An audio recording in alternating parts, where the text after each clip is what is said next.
Welcome to United Taste of America. Today we're in the Green Mountain state of Vermont. And what famous food are they known for? You're about to find out.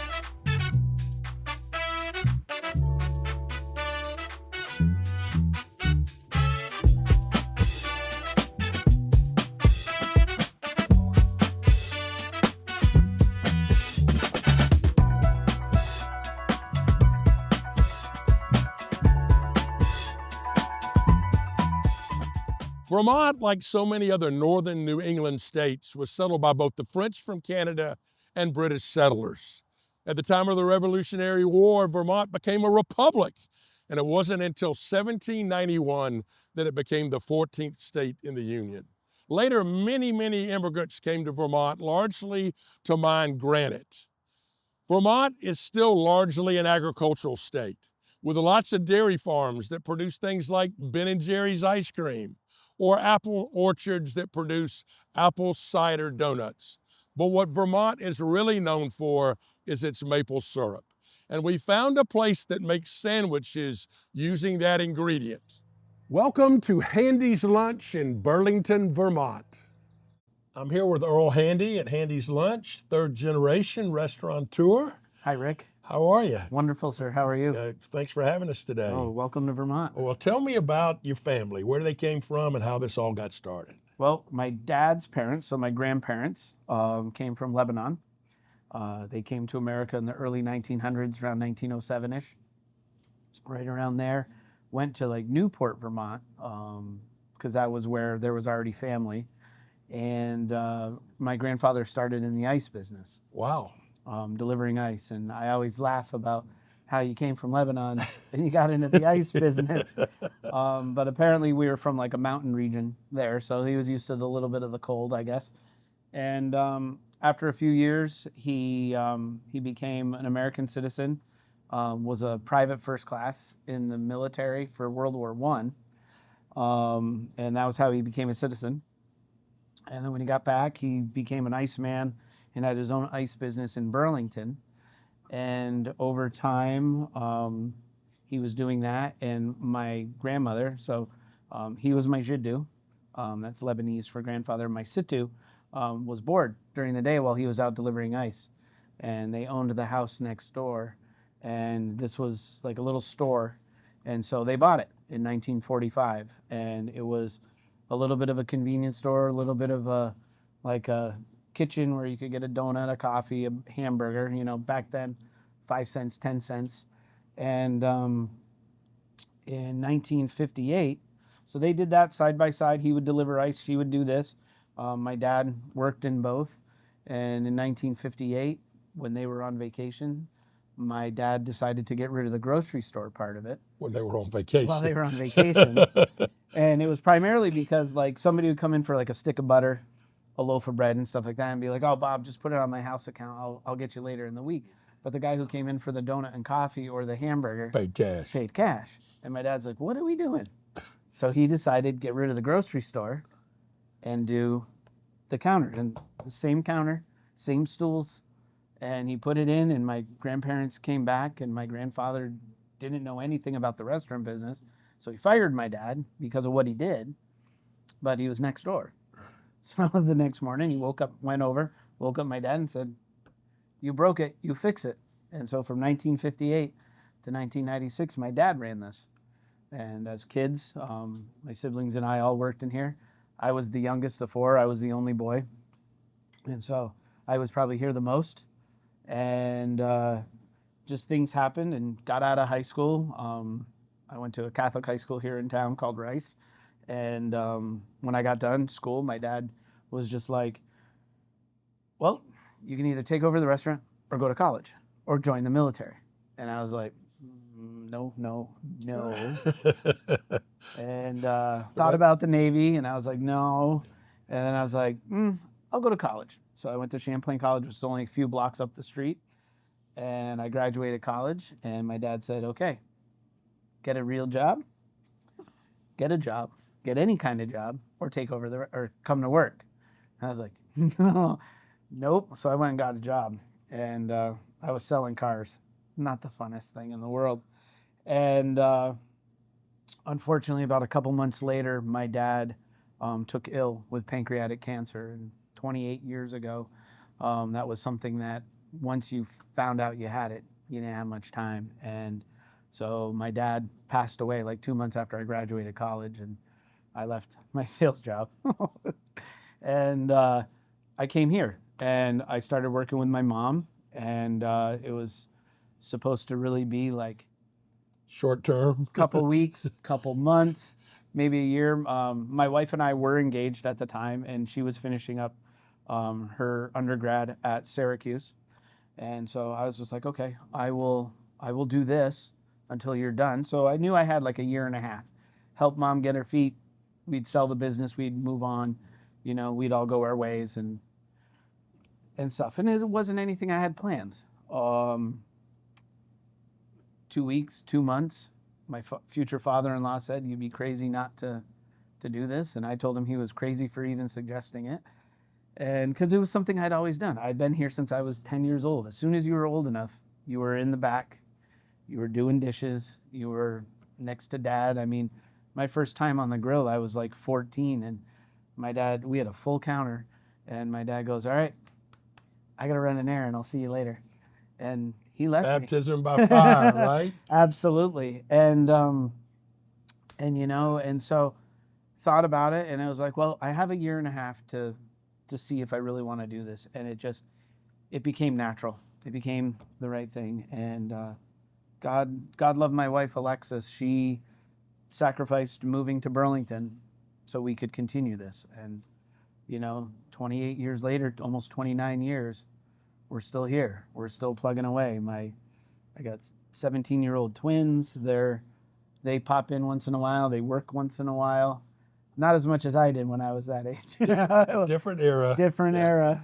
Back then I had to be here. Now I have to be here, and there's different. And I go easy on them because I know what I went through when I was that age. But and that's our history. It's it just happened, and it wasn't anything I was looking for, or it wasn't anything I planned on doing. I went to college. I got my degree. I was going to work in radio. I was going to, move out of Vermont, and then it just now it's all I know how to do. Yeah, well, I couldn't imagine doing anything else. It's interesting being here today, just watching your customer base, multi-generations, young people with families, older people.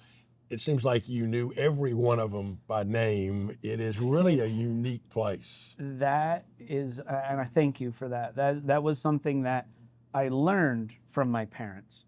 They worked side by side every day. Amazing. But that was one thing that my dad instilled. He got to know everybody. He got to know every customer by name. I have a cheat code now. It's called a credit card. So when they pay with a credit card, I look down and say, "Oh, Rick." So when I say goodbye, I'm like, "Bye, Rick." And then it clicks. And then so over the course of time, that's how I really started to, especially, I'm 50 now, so it's like harder to remember those things. But I mean, my dad was a champ at calling guys sport, pal, chief, buddy, because if he could forgot their name. But I've really worked on, getting to know you. Getting to know who you are, what you do, and your name. And it's, I hope that's one of those things that sets me above anybody else. And my customers know me, they know my kids, they know my family. My mom used to sit at the end of the counter every day, especially after my dad passed away. At the end of the day, she would sit at the end of the counter, and she'd look at me and go, "That crossword puzzle was hard." And I go, "Mom, you had 20 customers stop and sit with you and help you with a crossword puzzle." And she'd say, "Imagine how hard it would be if I didn't have the help." But it was just one of those things that they gravitated to her. And when my customers came in, some called her Mrs. Handy, but a lot of them called her Mom. And and it feels like home when you're here. It's just a big kitchen table. It's really more than anything. Right. Well, Vermont's known for maple syrup, and you do some unique original sandwiches that incorporate maple syrup. How did that start? That really started with my friend Spencer Taylor. And one day he came in and he wanted a sausage, egg, and cheese breakfast sandwich, but he also wanted a French toast. And he was just like, I don't think I can eat both. And we both just kind of looked at each other and was like, why don't we put the sandwich on the French toast? So our SST on the menu is actually his initials. And then like the next day somebody came in and goes, what was the thing Spencer had? And that's the thing, is that in here, the way this Yeah, you counter can set up, see everybody. you can see Yeah. everybody. You can see what somebody's having across the counter. And so one of the guys I was in the other day was like, what did Spencer have yesterday? And I go, that was his own breakfast sandwich. And Spencer was still here, or was in again the next day. And he goes, it's called an SST. He goes, it's my initials. And I go, all right. And it started. And the next thing you know, we just started making them. And people were like, oh my gosh, this is great. And you get your maple syrup. I get my maple syrup from the Cochran family over at Slopeside Syrup in big Richmond. ski family. They're a big, huge ski family. Gold medalists, yes. World Cup racers. But they make maple syrup too. They make maple syrup too. And my dad was friends with Mickey Cochran, their dads. And so it's a generational thing with them. And we've always been friends. And a few years ago, they started doing syrup. And I said, I'm going to get my maple syrup from them. And it's great because Marilyn Cochran, who was, I think, the first woman World Cup winner, American, she delivers my maple syrup. And it's the best thing in the world because she's a mom. She's a grandma. She's, and so she'll come, she'll sit at the counter, she'll visit with people while she's here. And it's just great because I'm a family business, they're a family business, and we intertwine. And so then we started with the SST, and then some guys, and then we already had a Super G, which was named after skiers, not the Cochrans, but other guys who learned to ski from them that were skiers up at UVM. And one of the boys, Ethan Corpy, was like, I don't have time for 2 breakfast sandwiches. I need 1 breakfast sandwich, but just put them all on one. And that was how the Super G started. And then somebody was like, oh, I really want an SST, but I really want a Super G. And it was like, well, I guess I can put the Super G on the French toast. And then that was how the black belt started. And it was primarily because, and the reason we call it a black belt is because at the time, my twins were only like 4 or 5 years old. So this is like 10 plus years ago. And we were doing Taekwondo. And I was like, oh, I'll call it a black belt. This will be a fun name. And so I started making it, and people loved it. And it was 3 pieces of French toast and all the ingredients of the ham, egg, and cheese, the sausage, egg, and cheese, and bacon of the Super G, all just stacked. And it was like, off we went. And everybody started liking it. And somebody goes, oh, that's so big. And somebody goes, I could go bigger.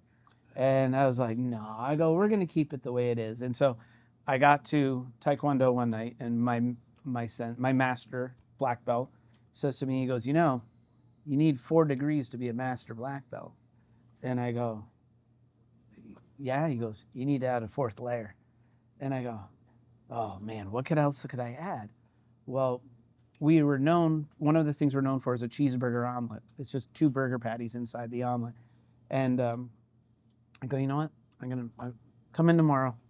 I'll make a master black belt, and we'll call it a master black belt, and we'll put 4 layers on. And so, and I think we had a couple things. I made a few while you guys were here today.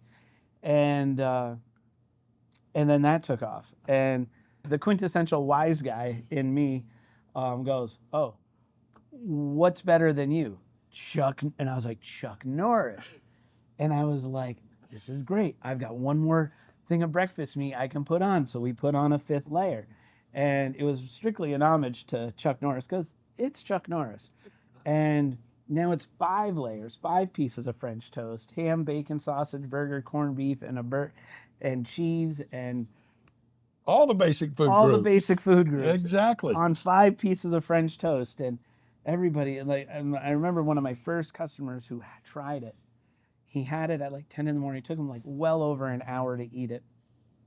And I checked in on him the next day. I shot him a text message. I go, how's it going? He goes, still full.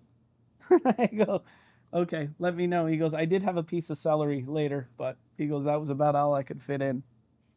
And so for years, the Chuck Norris was our biggest breakfast sandwich around, um, and it was just like, okay, let's just go with that. That's all we need. You don't need more than that.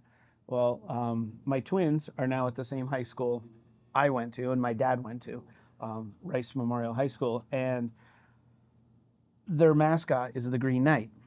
And one of the boys, Nate DeGraff Murphy, comes in, and he would always get the Chuck Norris at lunchtime.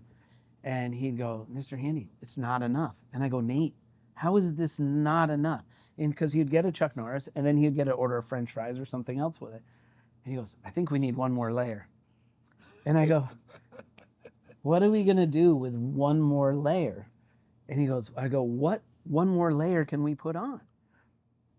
And I go, I got steaks for my Phillies. I guess I could steak, egg, and cheese. He goes, yeah, let's do it. So one day when they were on school vacation, he came in and I made a Green Knight. Now it's 6 layers, 6 pieces of French toast. Unbelievable. The kicker is there's 5 eggs in the breakfast sandwich. There's 5 eggs to make the French toast. So there's 10 eggs. Now you got steak, corned beef, burger, ham, bacon, sausage, and cheese, plus the maple syrup. It's all there. It's a lot of calories. Yeah. I don't count calories. No, I was going to say, that's good. Well, let's go over and make one.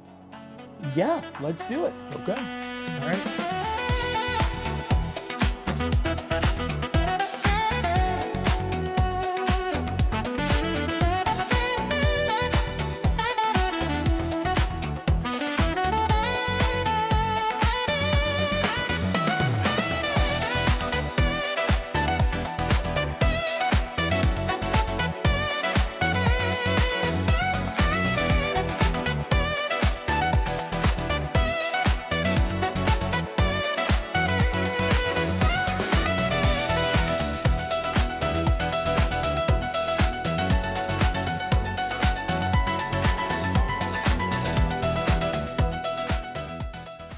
Like they said in Jaws, we're going to need a bigger boat.